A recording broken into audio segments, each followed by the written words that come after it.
Interested in real estate? How about wealth? Well, they go hand in hand. And here, you'll learn all about it. Welcome to Be the Bank, a podcast where we discuss and debate the topics centered around real estate investing. Your host, Justin Bogard, shares insights into investing in real estate to create real wealth and passive income for you and your family.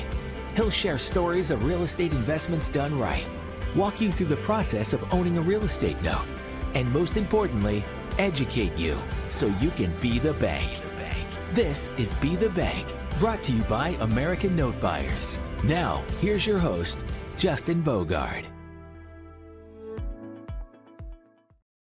Hey, listener, this is season 6, episode number 4. I almost said 6, episode number 4 on the Be the Bank podcast.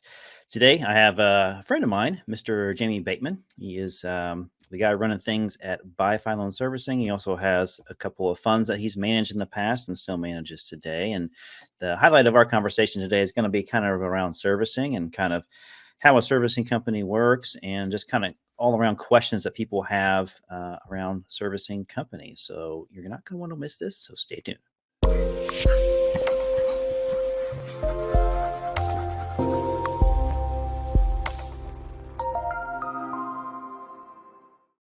Mr. Jamie Bateman, welcome to the Be the Bank podcast. Justin, thank you so much for having me, man. This is going to be fun. You're welcome. I'll send you an invoice, after we're done. Absolutely. And I'll send it back with a link to my podcast you were on.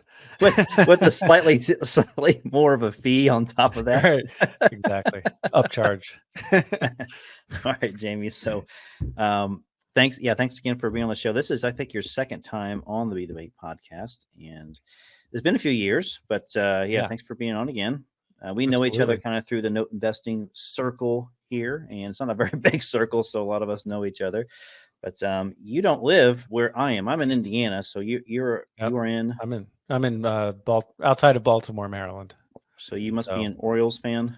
I am an Orioles fan. I follow the Ravens a little bit more, although that stings right now. Yeah. And the Orioles, of course, were just sold last week, so that was interesting. But they were sold.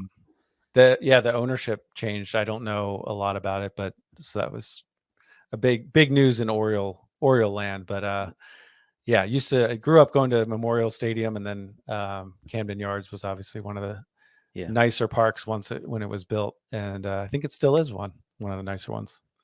It looks pretty cool. A friend of mine went out there and he said it's a pretty awesome place to go watch a game. I thought the Orioles, I didn't know about the Orioles ownership changing hands, so I'll have to read about that because I kind of follow baseball. The AL East is kind of the teams that I watch because I'm a Red Sox fan, just because there's not really any American League good teams around where I'm at. So the White Sox are the kind of closest where I'm at. But I got the Cubs, the White Sox, and the Reds, and a lot of people like the Cardinals because they're close by too. And we got Detroit that's up there just a little bit, a few more hours north.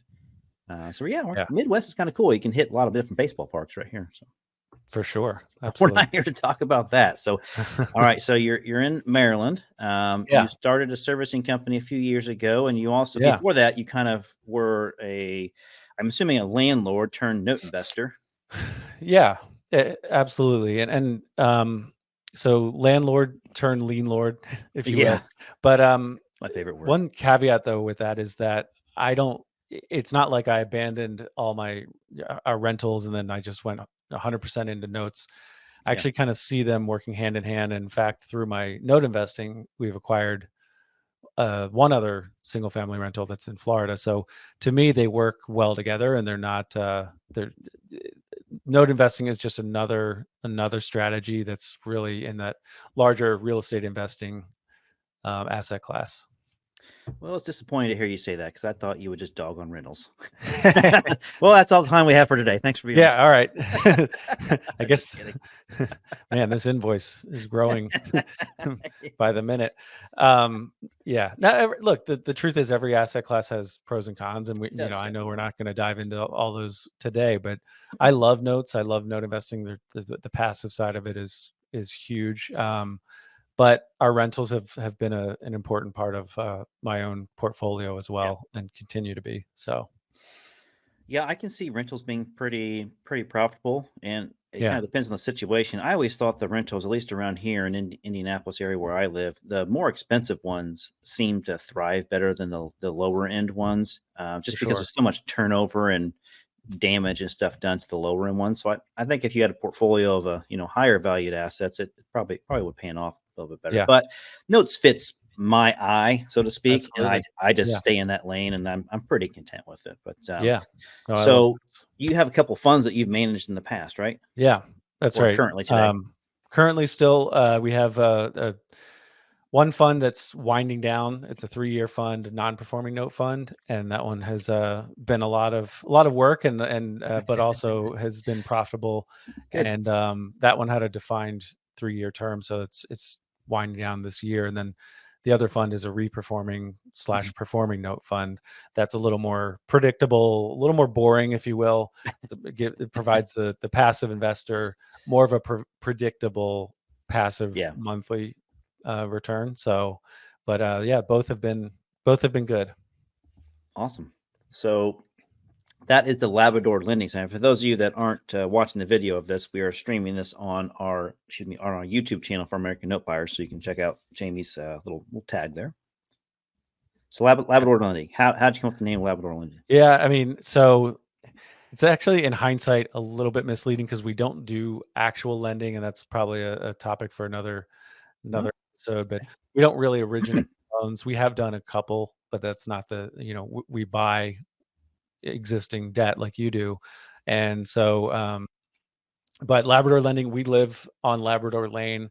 My kids, we live in okay. a chocolate lab. Actually have an entity that's called Labrador Properties that has rentals in it as well. And my kids were the Labradors when they were in elementary school, which still surprises me that elementary schools have mascots now. But there Yeah. are multiple reasons that Labrador Lending just made sense. So Well, that's cool. I wasn't expecting that to be the yeah, street you live on. Pretty cool. yeah. Okay, so when did you start Bifi loan servicing? Technically, it was January 4th, 2021, and, as we're recording this, tomorrow morning, I have a podcast episode coming out on the From Adversity to Abundance podcast, that goes into depth from, my perspective, but more so from Shantae Duffy's perspective, and we can get into who she is. She's the director of operations at Bifi. To answer your question, a little over 3 years ago, January 4th, 2021, but we'd put in a good amount of work prior to actually, Mhm. creating the LLC. So probably 3.5 years ago now, we were kind of planning things. What in the hell made you decide to start a loan servicing company? I ask myself that every day.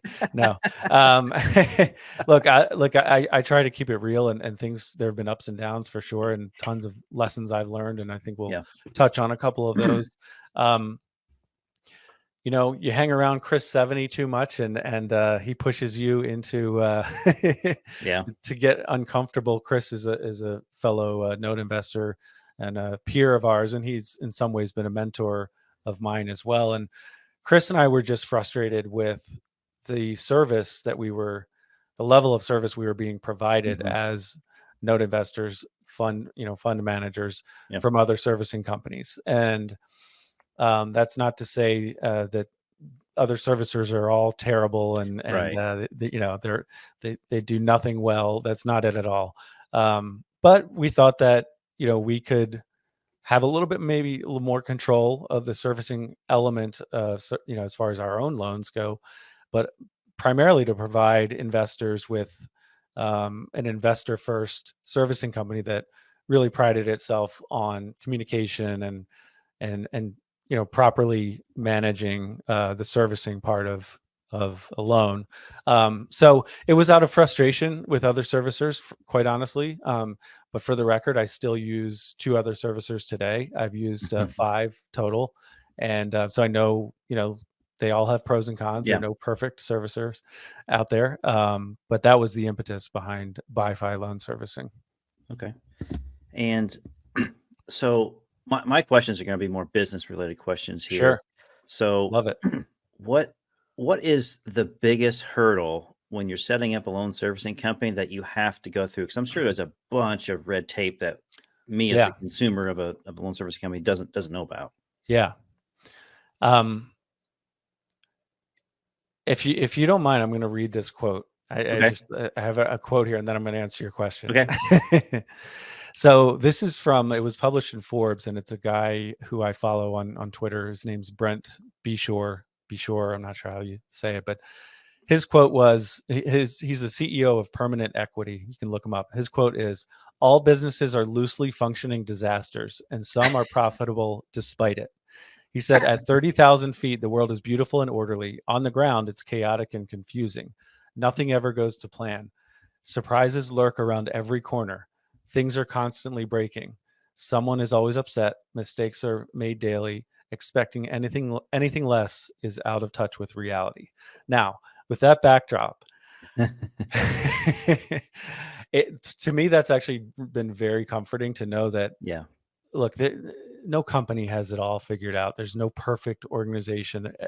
That's what you're creating. A business is all about solving problems. And the day you're not solving problems or facing problems, then you're really not adding value. So what are you bringing to the marketplace? Yep.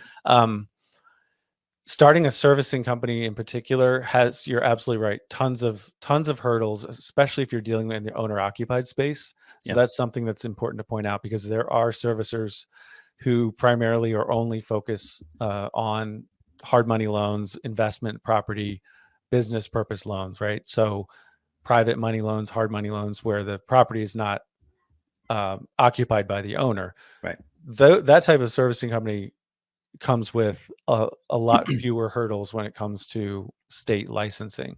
Okay. So the licensing piece, and quite honestly, this is a mistake that we made. I would do it differently if I had to start one from scratch again. Okay. But the licensing piece is a huge hurdle. It's very cumbersome, very expensive, very time consuming, very state dependent. So lots of nuance there that we're not going to be able to cover entirely. And quite honestly, we don't want to put your listener to sleep. But that is a big piece of, that's one of the major hurdles in the beginning when you're doing owner occupied loan servicing. So is it a process for getting a license in a certain state? Like you file documentation to say, hey, I'm a loan servicing company and I want to get a license. And then you probably have to answer many questions and provide certain things. And then somebody has to approve it. And do you get audited? Is that kind of a little bit how it works? It is a little bit how it works. This is where I start to sound like an attorney, and I say it depends. And you don't have to go into a very specific detail. Sure. I'm just trying to get like the 30,000 foot view of like how does the process work from start to finish, and how long does it typically take? Yeah, the problem. I'm not dodging the question. It's a critical question, right? But if you're applying for a loan service, a servicing license in Texas versus New York, entirely different, processes. But in general, some states do require you to have a full gap audited financials. So where you do actually have to pay for an audit and then a year-end audit.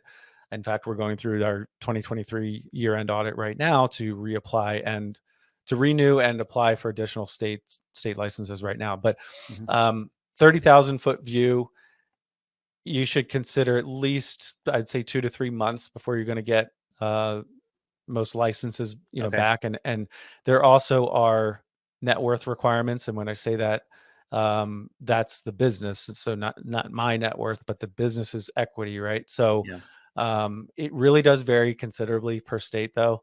So it is, those are some of the hurdles is the having audited financials, and then also a net worth requirement for the business itself.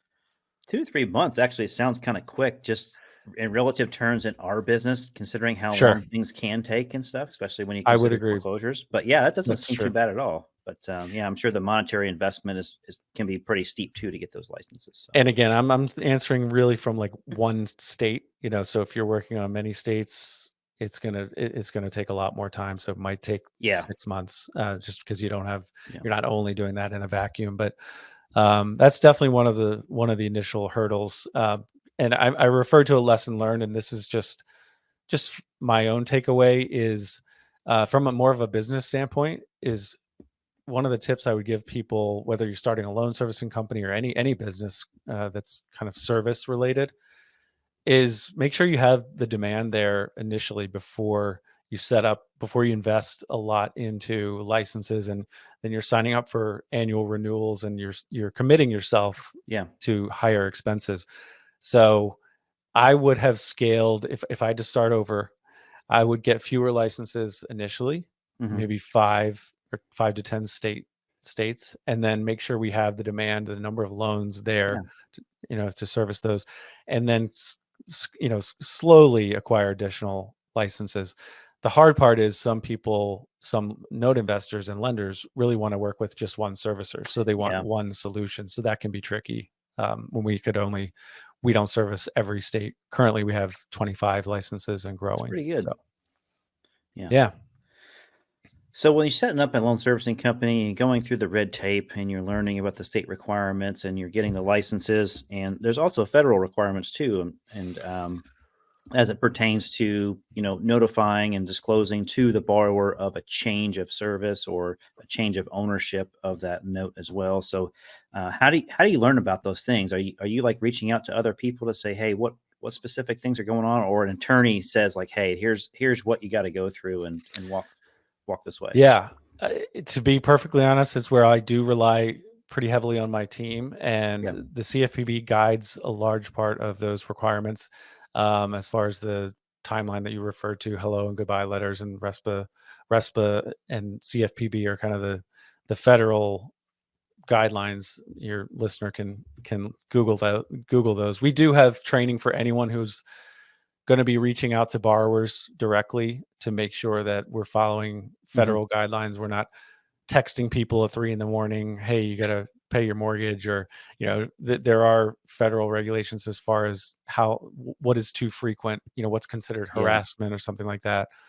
But that is the primary function of, in my mind, the two functions that a loan servicing company provides are: one is collecting payment and then dispersing those funds to the lender, but two, making sure that everyone is compliant. So one of the reasons to use a loan servicer and not self-service your own loan is that you alluded to foreclosure. We can produce, pay history that is backed up and can be presented in court to help with that foreclosure process.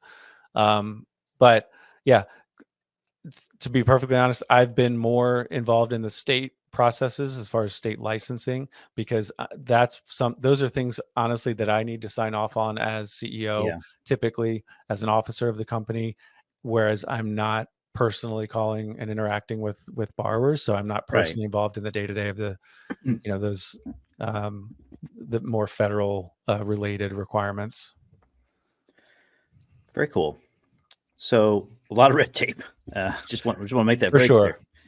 Clear. So this world that we're in the note investing world, the note investing community, it's not a very big community. And like I said in the opening thing, when you got on, like, we all kind of know each other. Yeah. And then you also know rumors, and you also hear things out there, and you kind of wonder what's true and what's not. And obviously with a rumor, there's 3 sides to every story. There's one side, there's the other side, and there's the stuff in the middle. That's probably the accurate stuff. Sure. So like any other company that starts up, or any other fund that's out there that we know, there's always things that you hear about, struggles. And so your company, Bifi, is one of those companies that have had rumors out there that they've had some struggles in there. And you've actually went out and kind of got in front of it and mentioned, through, a blast messaging through, people that are your clients, to say, hey, here's some transitions that we're going through. Here's some changes that are happening, and blah, blah. And I just kind of wanted to give you the floor to kind of walk through just kind of, when you start up a business, how it struggled, and then kind of how you kind of shifted your focus back towards other things and got on the right track. And the pathway moving forward is a lot more clear and more fun. Well, I had heard that you learn more through adversity than success. So I wanted to learn a lot. So we created a bunch of adversity. No, I'm kidding. But look, the reality is we've had a lot of ups and downs. In hindsight, several of the downs could have been prevented. And again, I've walked away with a bunch of. I haven't walked away. I'm continuing to learn, but Yeah. looking back, I've gained a lot of knowledge with regard to lessons learned. Yeah. You know, I actually would point your listener to the episode. It's our 100th episode, because we go into a lot of detail on the Yeah. From Adversity to Abundance podcast. And I just think if anyone's interested in more of the true behind the scenes details of Bifi, Shantae gives a really good, it's from her perspective mostly. And Shantae is our director of operations, like I alluded to. Yeah. And she's the servicing guru in our company. Yeah. I mean, we have a team as well, but so for further detail, check that out. But yeah, I mean, the first year, just to kind of quickly hit some the timeline and some Yeah. maybe lowlights and highlights. During 2021, Chris Seveny, Shantae Duffy, and I were putting together our plan and getting licenses. So when I say our plan, I mean SOPs. How are we going to handle foreclosures? What are we going to charge for Yeah. this? You know, what are the monthly servicing fees? What are the whole fee schedule? What are we offering, right? So what services actually are we offering? Because you think, oh, every Yeah. servicer has the same. Well, no. What's your they're very value different. add? You know, how does it make What's you our different? value add? 100%. What's why would someone choose us, right? Right. You know, and that's where what we did was, Chris and I are very active note investors. Chris had already run at this time probably 6, maybe 7 note funds when we were 3 years ago. And you know, so not only the two of us, Shantae also is an active note investor, but we also had meetings with active investors to find out what were their pain points with other servicers. Yeah. And ultimately the big thing was communication. That's probably the main piece. But so for 2021, we were putting together those processes and our kind of the overall plan, as well as obtaining licenses. That was really kind of just laying the groundwork for the company. And then in late 2020, so August of 2021, Chris and I boarded our own loans at Bifi. And when I say our own loans, those were funds that we were managing, funds that we ran or still run, as well as just, you know, owned by our entities. So we wanted to make sure, yes, these were live loans and these are not play money kind of thing. Right. Yeah. But we wanted to make sure we would feel the pain first if there was to be pain. Right. And so we did that for a couple of months, September and October, really the 2 months that we serviced our own loans. And then we felt comfortable right after, I would say early November of 2021 is when we kind of opened up the doors to third party servicing. So servicing, you know, loans for other note investors like yourself. Right. And so I would say over the next, I know we don't have too much time, but over the next, say, year, almost year, 10 to 12 months, things were going pretty well at Bifi. We were growing, you know, slowly growing. Yeah. We certainly, you know, you don't just hit the ground running and make $1 million, you know, a year out of the gate. Right. So we weren't profitable. It's not like, you know, it's not like, and most companies aren't. No, most are not. Yeah. For at least 3 to 5 years. Right? Yeah. So, and we knew that was to be expected. Right. The biggest, just being totally honest with you, things took a turn for the worse in late 2022. And what happened, you know, you can get, like you said, there's other perspectives for sure. But from my perspective, what was going on was we put too much on Shantae's plate. Chris and I did. And when I say that, I mean, you know, we expected, yes, we'd put a lot of work into this ourselves and we put a lot of money into it, but we kind of expected that she could take the ball and run with it. Now, before anyone hears that she's not, you know, able to take the ball and run with it, that's not what I'm saying. What I'm saying is creating a servicing company from scratch. We bought office space in New Jersey. That was a big deal. So there were a lot of pieces that Shantae had to deal with that Chris and I either weren't dealing with because we were remote, or we didn't have the time because we were dealing with our funds and everything else. Yeah. And that she had never dealt with before. So creating processes, it's one thing she worked at Madison Management for about 9 years, and she rose through the ranks, and she was very well respected and gained a ton of knowledge, but she didn't start Madison Management. She didn't start a company there. Right. She'd never been a landlord. So all of a sudden the HVAC goes out in our office space, Right. or she has to collect rent from the tenant next door because we bought two office spaces. Well, these are not things she's ever done before. And so there were a lot of hurdles. Those are just a couple of examples. A lot of challenges that Shante specifically had never dealt with. And quite frankly, in hindsight, it was probably I don't want to say unfair, but just unrealistic of Chris and me to expect that this could just take off and be successful out of the gate like that. So things somewhat devolved, honestly. What we tried to do was we brought in someone, and I'll just fast forward here, but we hired someone to be more of the business and accounting and sort of a role model for Shante from a business standpoint, almost like a mentor and a guide. Yeah. And Shante could still then what would the thought was that we would free her up to focus on loan servicing, which is really what she does best. I mean, she's an absolute beast when it comes to servicing loans. Yeah. Unfortunately, that did not go well. We didn't hire the right person, quite honestly. And coming out of into 2023, that's when I would say Bifi hit rock bottom. Shante had actually left the company, and she talks about this on my podcast. Yeah. She had some things going on personally in her own world, that she had to get right. And it's one of the risks you run when you have a small company. Yep. If someone leaves, say, let's just say FCI, they're a bigger servicing company. If one of their employees leaves tomorrow for 6 months, you might not notice as a client, right? Or if you do, it's a little blip. When Shante left, it was a big deal. And so it did take us quite a bit of time to dig out of the hole that was created in the beginning part of 2023. And I'm happy to say we've rebounded and we're making a ton of progress. We've put in, I'm super excited about the future of Bifi. But the reality is we've had some low points for sure. That was your adversity that you didn't intend to happen, but that's right.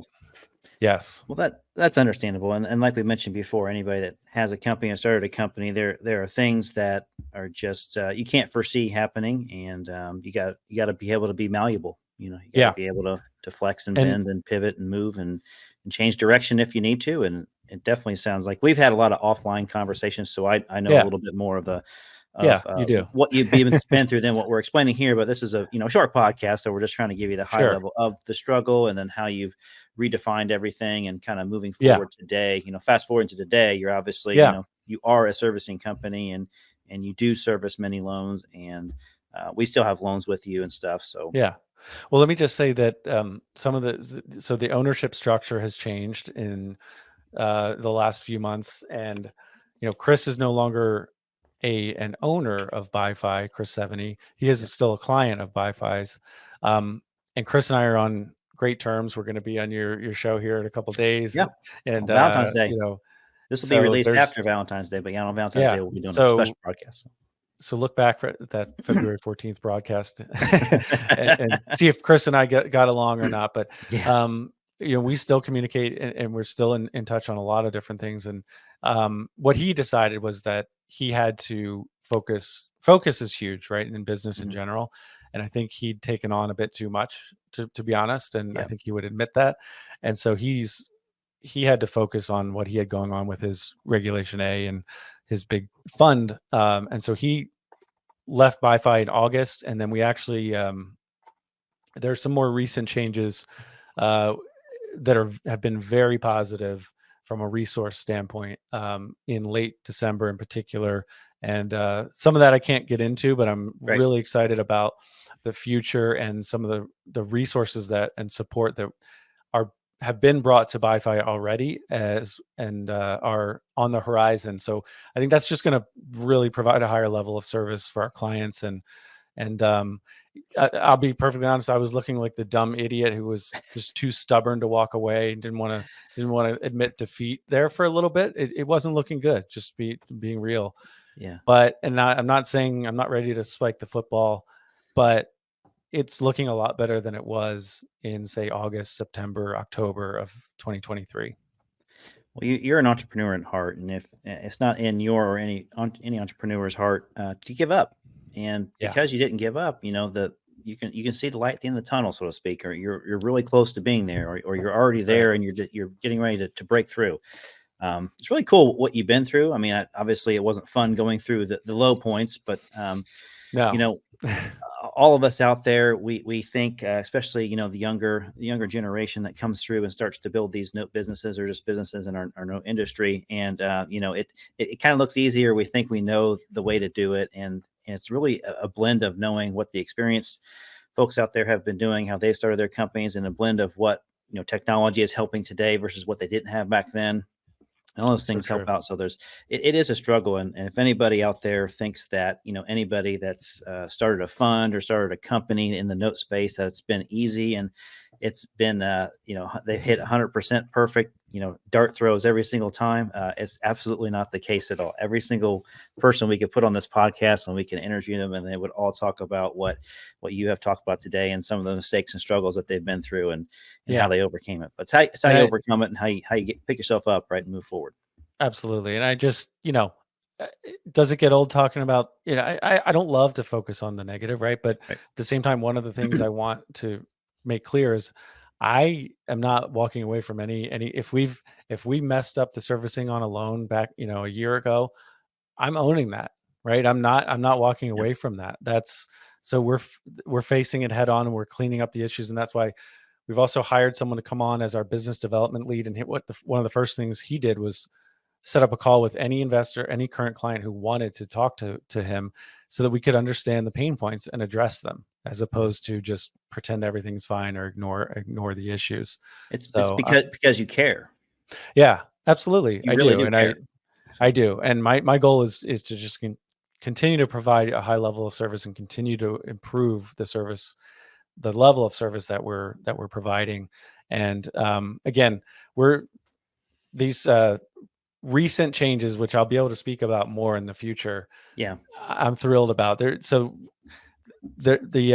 we're able to lean on a big partner who is providing a lot of the day-to-day support. Meaning, when I say support, I mean IT support, HR support, accounting support, the business side, as opposed to the loan servicing side that we know really well. And so it's been able to provide Shante and me a lot of clarity and focus on the investor to be able to provide that higher level of service. So Bifi has a bright future for sure. That's awesome.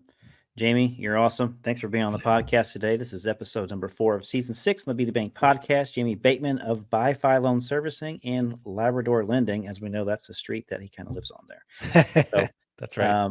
Thanks a lot, man, for being on the show today. Can't wait to do the broadcast together here in a few days as we're recording this. So we will catch you all on the next episode. Thanks, Jamie. See ya. Thanks, Justin.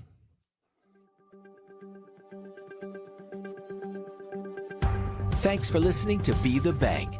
We hope you learned something from today's show. If you enjoyed this episode, please rate and review us. Plus, check out our channel on YouTube and follow us on Facebook and Twitter at Be the Bank and on Instagram at Be the Bank Podcast. Be the Bank is sponsored by American Note Buyers. Thanks again for listening.